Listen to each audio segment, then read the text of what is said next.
Salut à tous. Nocta Simplex, le tout nouveau petit jouet. Je l'ai pris chez C2M Détection, n'est-ce pas, avec les petits cadeaux qui, comme d'hab, hein, il y a toujours des petits cadeaux avec Cédric, c'est sympa. Pour ceux qui seraient intéressés, n'hésitez pas à aller chez lui. Un service après-vente parfait et toujours quelques petits cadeaux. Comme par exemple le chargeur qui n'est pas livré chez d'autres vendeurs. Bref. Que dire sur cet appareil?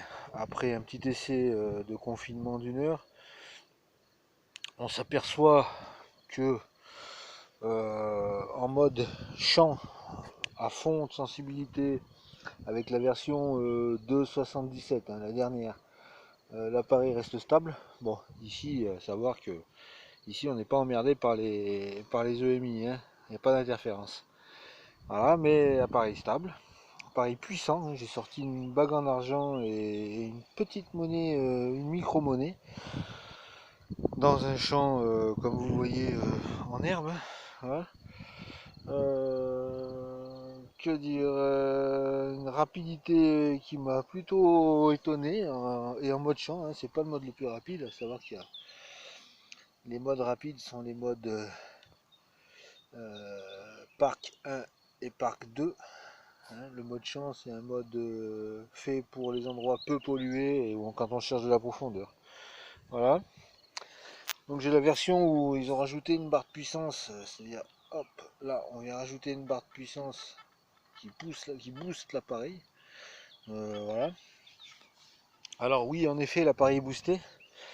Par contre, il me semble qu'on sera moins sujet aux petits sons. C'est-à-dire qu'on aura des... Enfin, on aura plus de mal à analyser les petits sons en étant à fond qu'en étant une barre en dessous.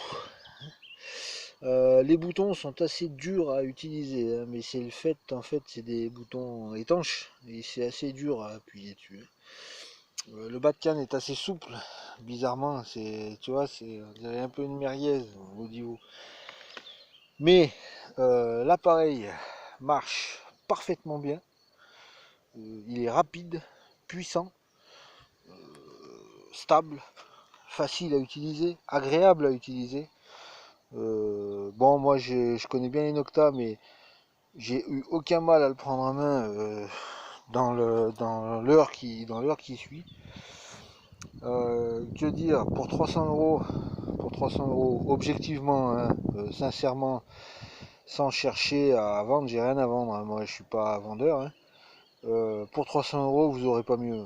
C'est clair, c'est net, c'est précis, hein. C'est un appareil qui joue dans la gamme au minimum des milieux de gamme, hein, c'est-à-dire des appareils à 600-700 euros, voire 800 euros. Il a rien à envier à ces appareils, hein. Voilà. Donc, que dire, un appareil performant qui donne l'impression d'avoir été surclassé, c'est génial. Et bonne chose aussi, il va donner un peu à réfléchir à tous les constructeurs qui nous sortent des appareils qui servent à rien, de plus en plus chers. Voilà. Allez, sur ce, je vais rentrer à la maison. À bientôt, soyez forts, prudents, ne sortez pas. Et à bientôt pour le déconfinement.